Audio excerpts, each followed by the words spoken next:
napansin sa'yo. Umabot sa palitan ng mga mensahe, kilig na kilig ako. Kumusta, kain na, hello, magandang umaga.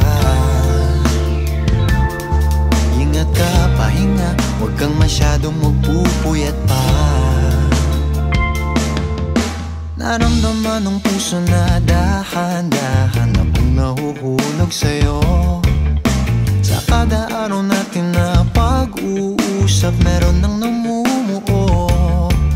Ngunit di ko na alam kung anong patutunguhan. Ang hiling ko lang naman na itong naramdaman.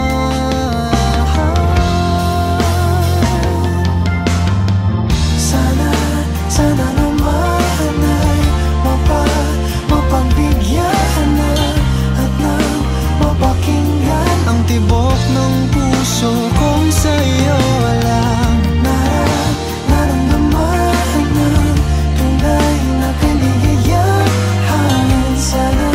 Sana naman mapagbigyan ang tibok ng puso.